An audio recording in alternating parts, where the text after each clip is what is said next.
Hansei, and good afternoon. I'm Creeson Agecoutay. Welcome to APTN National News. A mother in Manitoba is speaking out about a disturbing encounter with the Winnipeg Police Service captured on a home security camera. The content you are about to see may be distressing to some viewers. APTN's Sarah Bettens has more. On May 21st, the day of her birthday, Charity Tom awoke at 4 a.m. to an unexpected banging on her door. It was the Winnipeg Police Service. They said they received multiple calls about an unsupervised 2-year-old child running around outside her house. Tom told officers they had the wrong address and that her kids were inside sleeping. Minutes later, the police knocked again. This time, they came in. Come in, okay? It's not this house! It is! Okay? Oh my God! It is. What are you doing? Home security footage obtained by APTN News shows an obviously upset Tom asking for a badge number. I asked the other cops, I was like, did you guys see that? You could hear it on the camera, and by then the other guy was like twisted my arm and held me down. And I was trying to stand up and they wouldn't let me. They were saying that I was tensing up or something. Yet I just wanted to stand up. As officers searched her house, Tom insisted it wasn't her child they were looking for. What's that badge number? Get up. Go on! Sandy! You want to get that up? I just told you! So then stop acting like a You! Okay? Stop here. I'm going to bring the drunk I'm not doing anything! Stay here! I'm trying to stand up! Despite being threatened with a drunk tank, Tom says she was sober the whole time. The video ends with an officer asking Tom, quote, "Do you want to get arrested or not?" unquote. Do you want to get arrested or not? In an email sent to APTN News, Winnipeg Police confirmed that officers answered a call about an unsupervised 2-year-old child at 4 a.m. on May 21st. And quote, "Attending officers verified the well-being of the child despite an uncooperative caregiver," unquote. Tom has 3 kids. The older ones are 18 and 15. The third, her youngest, is 7. For now, Tom says she's too afraid of the police to report the incident. She believes this was a case of racial profiling and wants an apology. The Winnipeg Police Service say no charges were laid, but would not provide further information on the incident to, in their words, protect the child's identity. Sarah Bettens, APTN National News, Winnipeg. Still in Winnipeg now, where a memorial camp recently packed up and closed. The camp was put up in remembrance of a slain First Nation woman calling for a landfill search for her remains. Camp Mercedes went up near the Canadian Human Rights Museum in July of last year. It was named after Mercedes Myron, one of 4 women murdered by an admitted serial killer. Organizers said their camp would stay up until the Prairie Green landfill, where the remains of some of the killer's victims are believed to be, was searched. Last week, Camp Mercedes announced on Facebook they were closing down with no reason given. Searches haven't started yet, but the provincial and federal governments are contributing $40 million to cover costs. An organizer for the other camp at the Brady landfill says they're staying put until both sites are searched. We have no plans on going anywhere. Our goal from the very beginning, December 18, 2022, was that our camp will stay in place until the landfills, and when I say I'm speaking plural, so I'm speaking of Brady as well, when the landfills are searched and all of our women are brought home. Once that happens and the work is complete and my cousin is laid to rest properly, we will then look at putting that sacred fire out. But for right now, no, we are 528 days in, no plans on going anywhere. An RCMP constable has now been transferred from a remote community in British Columbia after he posted allegedly racist remarks on his Facebook page. Members of the Heiltsuk Nation first reported seeing these posts on the Facebook account of Constable Adrian Robinson, who was stationed in Bella Bella. In one image, he is sitting at a table with a British flag and writes, quote, "Now what's to be done about these pesky natives stirring up trouble in the colonies?" In another image, Robinson is seen in an afro wig and appears to say, "Black and proud, and where's my pick comb?" After a rally outside the detachment, the RCMP announced that Constable Robinson was being transferred out immediately. Marilyn Slett is chief of Heiltsuk First Nation. We face racism on a daily basis as Indigenous people of color. But it does not mean we need to tolerate it in our community by guests in our community. We're always looking for your feedback or news story ideas. Here's how you can get a hold of us. If you have a story you want to see here, send us an email to news@aptn.ca. To read and watch our stories, go to aptnnews.ca. And you can find us online on your favorite social media sites, including TikTok, LinkedIn, and X. And watch this newscast anywhere on your phone on YouTube. Follow APTN News to join the conversation and see our latest stories. Changes are on the horizon for people in the Yukon when it comes to their riding. We'll tell you more in about 3 minutes. Stick around.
Welcome back. An electoral commission in the Yukon is proposing some big changes for the territory, and that includes reducing 2 rural ridings by merging them with other ridings. While one First Nation welcomes the suggested change, others are concerned it leaves rural communities without effective representation.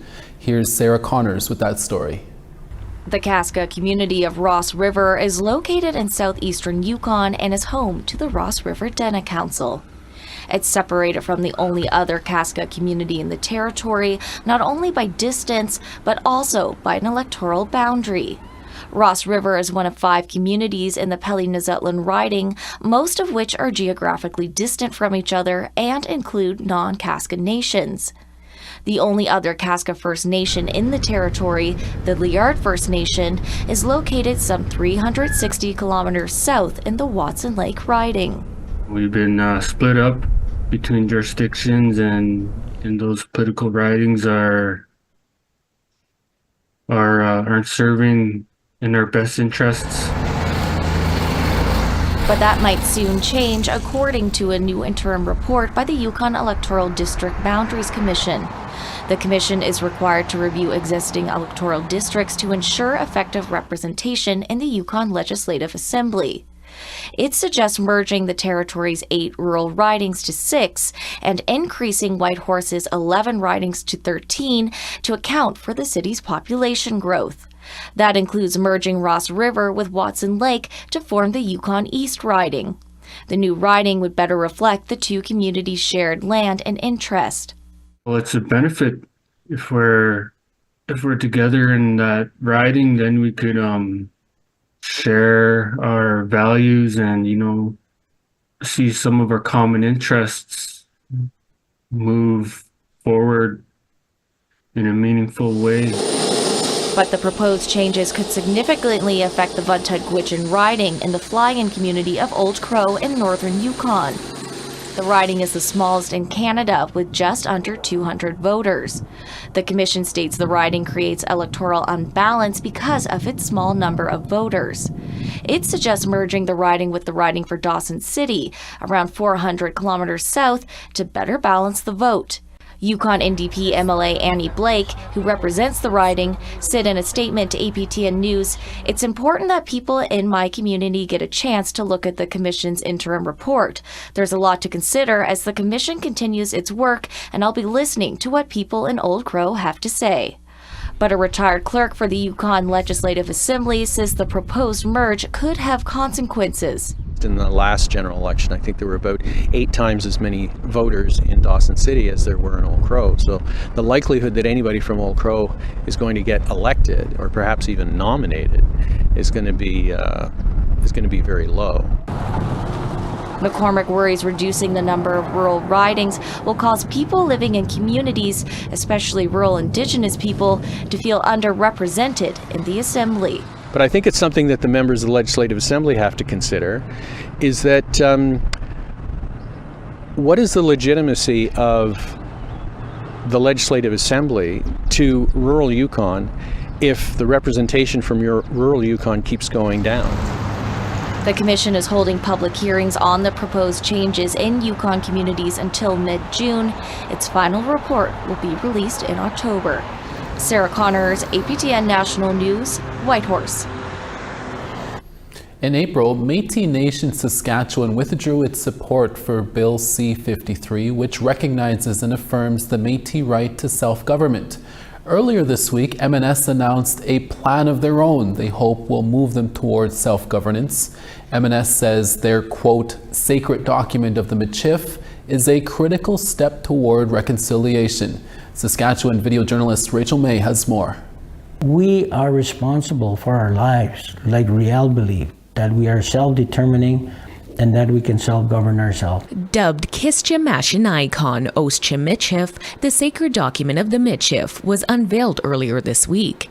Métis Nation Saskatchewan President Glenn McCallum says the document has many purposes. It's anything from family, strengthening families through different distinction-based programming, on-the-land learning. It can be any economic development, health, education, and the list goes on. Unlike the failed Bill C-53, the sacred document is focused solely on Métis citizens in Saskatchewan.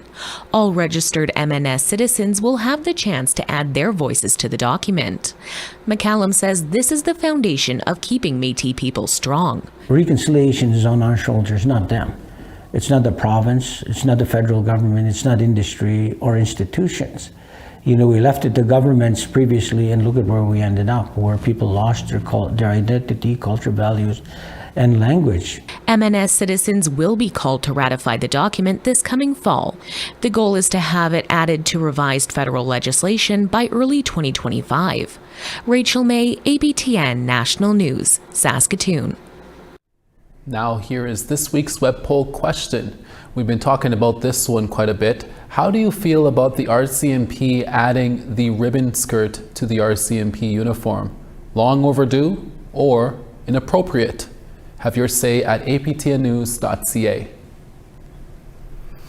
Get your beakers and microscopes ready because joining us today is a special guest, Simon the Scientist, also known as Simon Monteith. The 11-year-old from Opaskwayak Cree Nation is sharing his knowledge and curiosity for the world with other kids through YouTube videos and classroom presentations.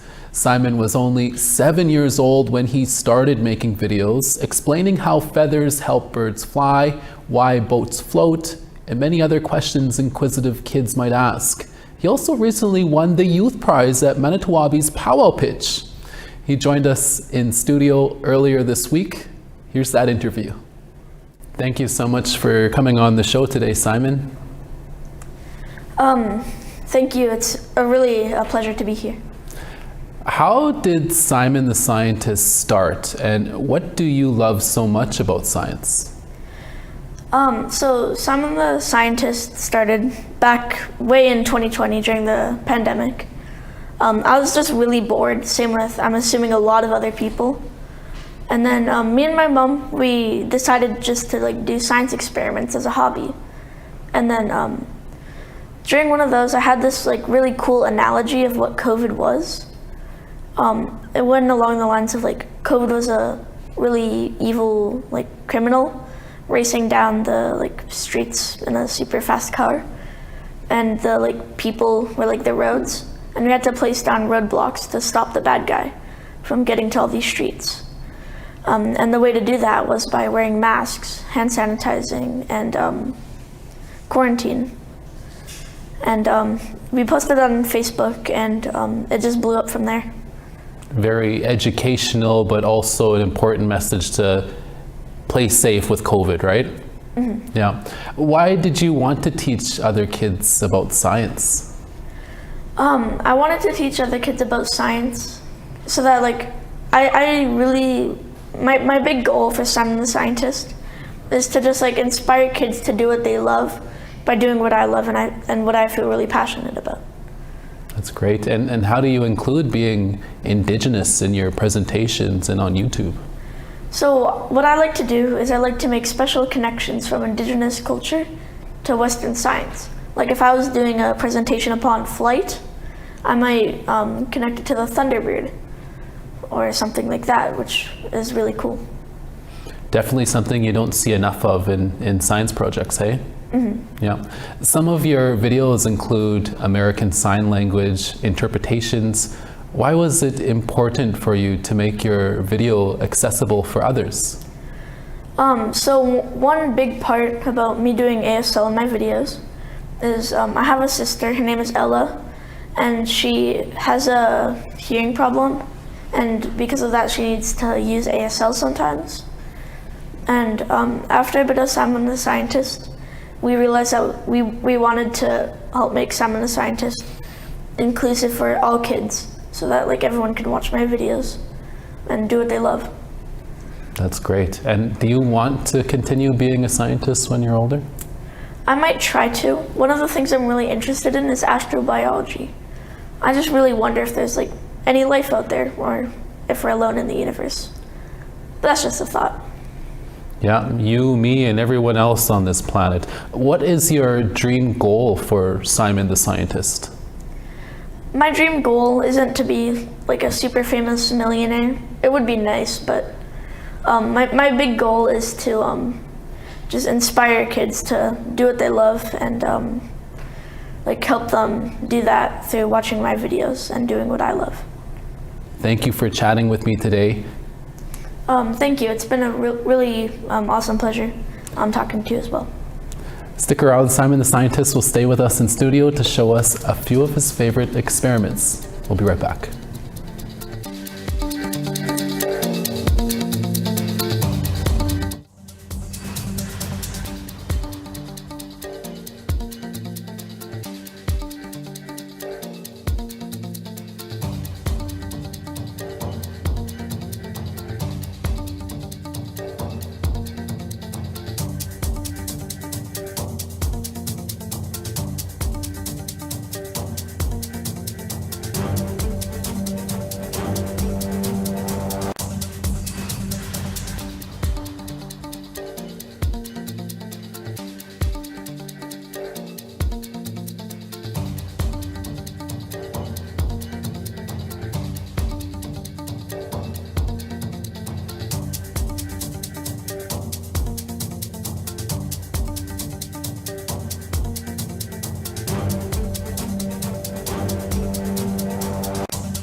St. John, sunny and 9. Charlottetown, 15 with a little bit of cloud.